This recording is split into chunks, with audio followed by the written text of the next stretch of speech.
Hi, I'm Janet Khoshaba with Rewind, and this is Back Up to Level Up podcast, hosted live from Las Vegas at ShopTalk 2026.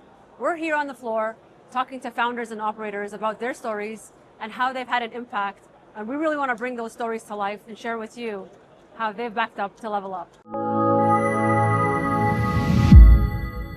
All right, we're live here at ShopTalk in Vegas, and we're here with Tony. Tony, can you please introduce yourself and give us a little bit about who you are, your business, what do you sell, and who do you sell for? Yeah, sure. So my name is Tony D'Angelo. I'm the Chief Strategy Officer at Loren Data Corp, eCommerce. eCommerce our brand name of our EDI network. And what we are is a B2B platform for businesses to do data exchange. So retailers exchanging data with their vendors, with their carriers, with their banks, and so on. And yeah, that's what we do. So started in this business way back. So it just feels like a million years ago. But it was back in the mid '90s. Okay, was when I started and got into they call it the electronic data interchange value-added network space. That's a mouthful. Yeah, it's a big mouthful. Yeah. We call it EDI van. EDI right? van, I like that. EDI van, that's what we call it, right? So what's one thing that you like working at eCommerce? Like what's one thing or one company or organization that sticks out?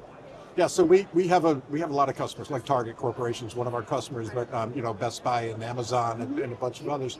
But we sell mostly through partners. So the fun part of my job is I get to work with 100 plus partners and getting them to be able to transact business for their customers.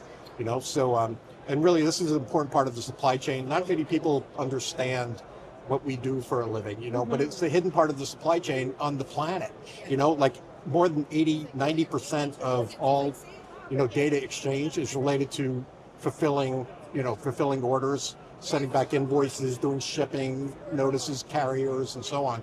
So it's an older technology that we brought into, modern times, modern technology. That's so interesting. No one ever thinks of that. It's like you guys fly under the radar. It's the hidden part of the supply chain. Yeah, right? Yeah. We like where we are. I mean, it's a big secret, but we like telling the secret. To people. Yeah, because it's fun. Cool. So Tony, let's back up a little now. What really inspired you to start your career in this industry, especially in e-com? Yeah, so I was a user actually of technology like this. I worked for an auto parts manufacturer, and so I was in charge of IT. But we had a very large budget, using dial-up technologies into networks like ours. So we knew that there was a better way, and so I started investigating, using the internet technologies to make things faster, better, cheaper, and everything like that. So I actually got recruited into a company, and I was a co-founder at a company called ICCNet, which started that new trend. And not long after that, I interconnected the network with the company I'm with now, which is eCommerce.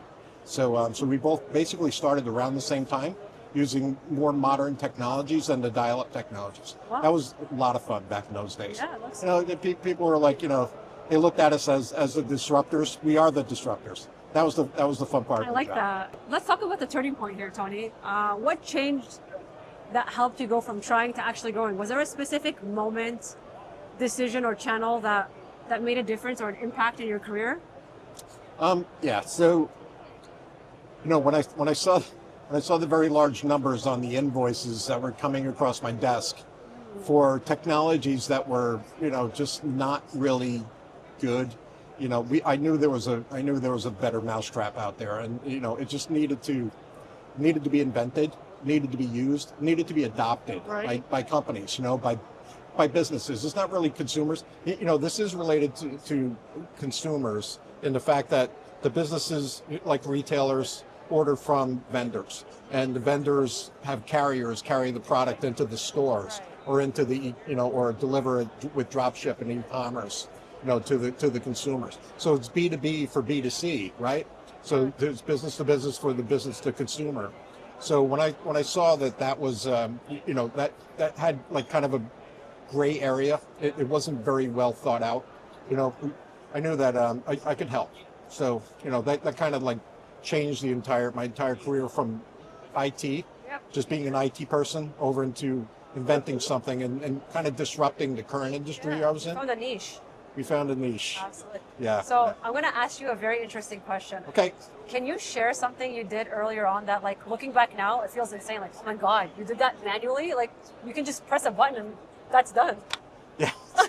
Yeah. The press the button was interesting. So nobody ever had, because of the early days of the internet, right? In the especially the late 90s and so on, the internet technologies existed, but people weren't building what we call portals today, or shopping sites and so on. So we actually we actually were the underlying network for a shopping site. It's no longer in existence because Amazon kind of took them out, kind of just moved them to the side.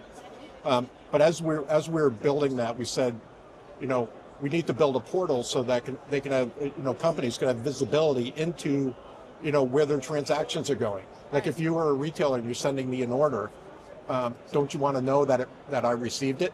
Okay, Absolutely. even though I'd send you back a notification that I might have received it, but you can look into this portal and actually see that positively I received it. Same thing. If I'm sending you an invoice, I want to make sure you got that invoice so I get paid, right? Absolutely. Yeah. So so we put a very big tracking portal in there, and as a matter of fact, with the modern technologies, the EC Grid tracking portal is one of the best in the industry. So all of our customers and their the businesses, our partners and their customers that are our businesses can all look into the portal and make sure things are moving frictionless. Right. So cool. It's crazy how times changed, eh? Times, yes, Yeah. yes. It's been a long time, but really, I do training, some training in this technology because they don't teach us in college. Absolutely. And you say EDI to a person, that's coming out of school, even with a computer science degree, they might have heard it once, from one of their professors, but nobody has trained anyone in actually utilizing the technology. For sure. And it's very sad, actually. We need to train the next generation of people. If there's 80 or 90% of all businesses working this way and nobody's being trained on it, there's an issue. Big problem. Hey, there's another niche right there. Another niche. The training niche. Yeah, I'm at it. Yeah. So shifting gears to the level up moment. Let's think of that. I want our audience to know like an inspiring story from you. So people who either want to try to get into the business or step into the same career as you, Tony, what's something that they can take away from what you've learned in your journey? Is there one lesson that you'd give someone starting today, and what would it be? It's a good question. Yeah. So I think don't be afraid to disrupt. Don't be afraid to do something different. Don't be afraid to put yourself out there. Partner up with people, meet people, find out what they're doing, talk to a lot of people, get educated, learn new technologies, learn the AI technologies. I mean, For sure. AI technologies came out after I was already in the business. So, you got to keep educating yourself to make sure that you're using all of the tools that you can, to make yourself relevant, throughout your entire career. So, and it's always going to be a learning process until even after you retire.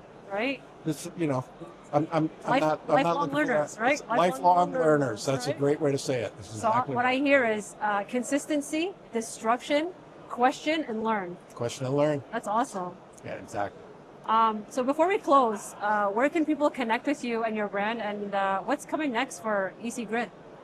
Yeah, so it's www.ld.com or ecgrid.com. Mm-hmm. And what's next is we've released what we call global product access. It's a catalog service, like a PIM, kind of like.